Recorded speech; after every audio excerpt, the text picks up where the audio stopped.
quick point on that Gwalior region that you're talking about. There's also a peculiar problem there. The Scindia Tomar aspect. Yes, so the old guard versus the new guard, will that chemistry work? The maths might, but the chemistry, well, the example there is that if the by-elections, please, and Abhijit, I want to add a number to what Rahul was saying on the chemistry, on the old guard versus the new guard in the BJP. Before the defection of Jyotiradittya Scindia, about 50% of the ministers in Shivraj Singh Chauhan's government had an RSS or a bona fide RSS or linked background. After these guys came on board, that number went down to 26%. Because a lot of the people were removed and these seats were given to the Congress defectors. Correct. So some of them have now gone back. But you know, in this region, these are people who spend their lives fighting the BJP and the BJP fighting them. Now certainly they are on the BJP side. So that created a lot of problem on the ground.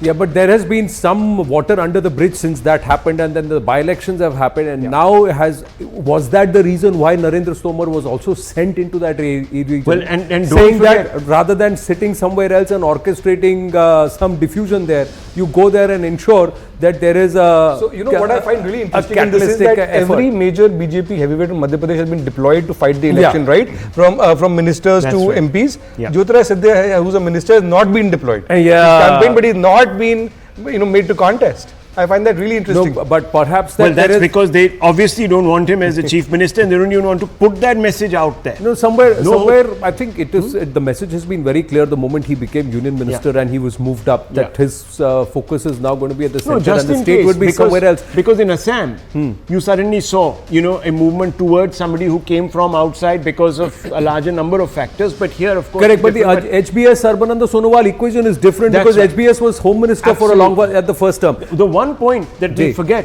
Madhya Pradesh has seen the highest voter turnout in its history. Correct. So forget about the women vote. That 2% extra has been this 2% of the Mahilas who have come out 18.3, and that could be important. Ladies and gentlemen, it's result day live. Counting is going to get underway in in some time. So before we get Abhijit Majumdar talking, let's shift focus and quickly cover Rajasthan. Now, what's the story in Rajasthan? And Abhijit, you lead this conversation. Quickly look at the multipolar polls, and again, there are a few pollsters who have swung the Congress way, few pollsters who have swung the BJP way. There is an outlier, and largely everybody believes ye phasega. 199 seats mein ye mamla phasega, nobody has run away. But largely, many in BJP are seeing that they will have a return of the 2013 fortunes. That they will go beyond at least the 125, 130 mark, even if they don't touch 165. The Rani Saiba factor, will it come into play? Today's Chanakya 89, today's Chanakya gives it to Congress, but PMark, ETG and Axis My India are hedging their bets. Matriz is giving it to the BJP, and CNX is giving it to the Congress, C-Voter is giving it to the Congress. So PMark, ETG giving it to the BJP, Matriz giving it to the BJP, Axis My India says phasega. That's what it looks like, with Congress with its nose ahead, but phasega. CNC voter are saying कि Congress लेके जा रही है. The extreme numbers, it's a win for the Congress. It's a win for the Congress. But Abhijit Majumdar, is there a twist in this story? Because on ground, in Rajasthan, is there a sentiment that is beyond just the political dynamics and critical belts which moved away from the BJP the last time around, the Gujar belt, Kota and some of the other areas, will they come back to the BJP this time?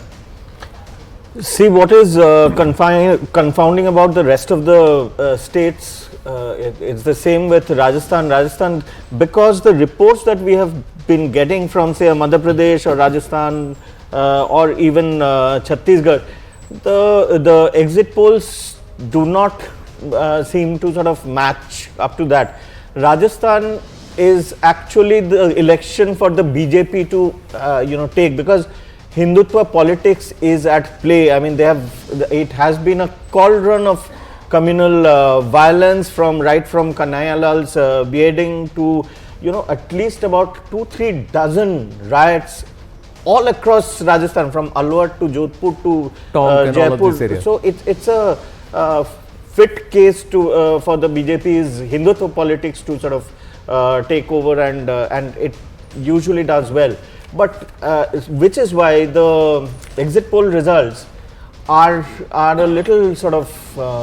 It should have been a runaway victory for the BJP. Should have been. But Rani Saiba not being named, has that played a factor in trying to pull the BJP back, peg the BJP back Exactly. in the exit pollsters' predictions? I'm Certainly, asking. there were. Although many say that Rani Saiba's candidates have got tickets. Yeah. Many rebels from the BJP side this time in the fray. And I wanted to actually know how many of the independents are, you know, the others category also will make a difference, I think, in Rajasthan.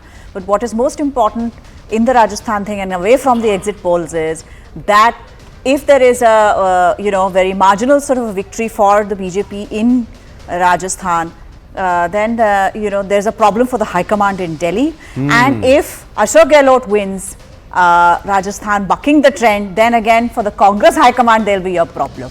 Because, there has been a lot of humiliation that had been doled out by Mr. Gehlot to the Congress High Command when they wanted him to fight the Congress president's election and he didn't, and there was this kind of a revolt from the party MLAs. The current party president had gone as an observer there and the MLAs just refused to meet him and Mr. Gehlot saved his chair there. Correct. And he fought hard to get seats for some of those MLAs this time.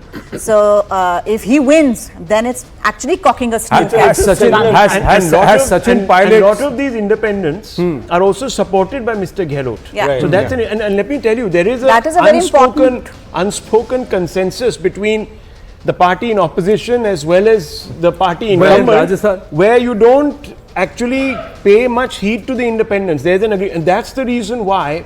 Even when there have been independents who have been trying to sort of, no one picks them up and does things with them. Correct. So there's an understanding there. Understanding there, but there is also some understanding with core BJP voters that in certain cases, just to defeat the Congress, they have actually voted the independent because they didn't like the BJP candidate.